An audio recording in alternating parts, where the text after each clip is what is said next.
Our next guest argues that progressive capitalism is not an oxymoron.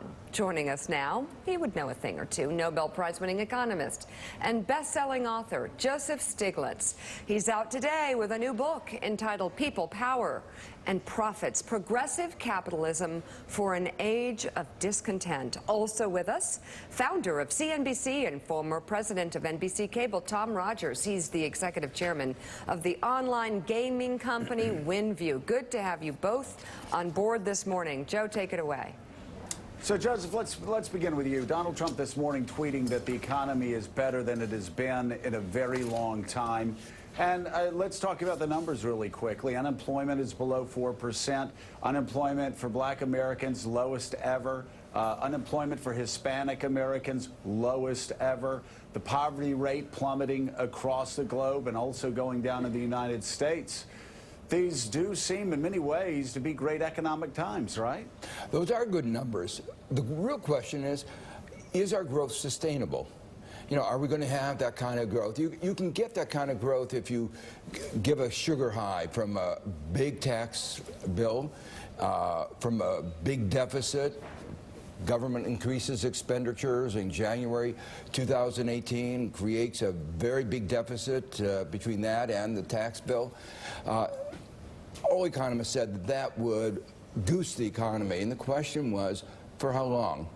And already economists are beginning to say growth is going to be slowing down, and we're really within the next 12 months we think we're going to be going down into a significant slowdown in economic growth. People are talking about growth numbers of around 2%. That's not great. Not after creating $1 trillion deficit this year. That should have really gotten high growth. So it's it's not that you have to worry about the deficit itself, but what are you doing with the deficit? Are you creating infrastructure? Are you investing in R&D? And that's not what's happening. I want to ask you about right in the title of your book, the term progressive capitalism and how it's different from the term we're hearing a lot, especially on the presidential campaign trail, which is democratic socialism. If you ask Elizabeth Warren or if you ask Pete Buttigieg, who was here, you ask them that question that Joe asked John Hickenlooper, are you a capitalist? They say yes, but how is progressive capitalism different from democratic socialism? Not really. Progressive capitalism says, look, we live in a market economy where markets are going to be central, but so will government.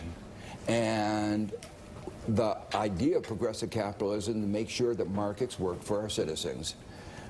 And that's really what a lot of the social democrats talk about. They want to have health care, education, retirement, jobs for everybody. And so it depends on what you're putting at that particular moment your emphasis on. I try to keep, in this word, try to keep it more balanced. What I'm saying is we want progressive objectives, but we also want to keep our eyes on the mechanisms which we are going to use, which is still going to be a market economy, but we're going to have regulations. We don't want that kind of pollution where we can't breathe the air in California. We don't want the kind of abusive financial sector that we saw that led to the 2008 crisis. We don't want the kind of market power that the big tech companies have been exerting. So the question is, as you began, is it an oxymoron? Can you get progressive capitalism? In my book, what I try to show is exactly how you can do it. Joe. So Tom Rogers, you obviously spent your adult life as an entrepreneur. You helped actually found this station, MSNBC. You were the CEO of TiVo. You've seen a lot of great moments and a lot of not so great moments. We all, of course, remember the economy struggling in 2008 and beyond. If you can, follow up on Joseph Stiglitz's comments and talk about times where you've seen presidents like, let's say, Bill Clinton, who told Americans that you could protect the environment and also grow the economy. But talk about, as an entrepreneur, what sort of balance we need to strike here. Well, we should note that it is the 30th anniversary of CNBC, Wow. this week, which without CNBC's success, MSNBC would not have been spawned, and MSNBC has become, in many ways, the voice of progressives. I think over that 30 years, beyond regulation holding the market accountable in a sense and creating social goods that a free, totally unfettered market wouldn't otherwise deliver, media has held the markets accountable. CNBC's goal was to hold business and CEOs and the financial sector that didn't have that much light on it accountable. And I think to your question, Joe, in terms of what we've seen up and down over the years, I think trying to define a political philosophy and argue on that basis is nowhere near as effective as just going right to the issues. I think Clinton had success in many ways just going right to the issues. Listening to Bernie Sanders in his town hall last night, back on his feet on the defensive, trying to define the difference between communism and socialism and the fine points of socialism in Europe versus the Soviet Union, you're halfway through your answer before you get to the issues. And the issues of health, the issues of education, the issues of retirement, which the professor talks about at length in his book and really comes up with some interesting solutions. HER, what I call the HER issues, and it's all about this year winning women vote, particularly in swing suburban women vote in swing states. Define them as the HER issues and go with the HER issues.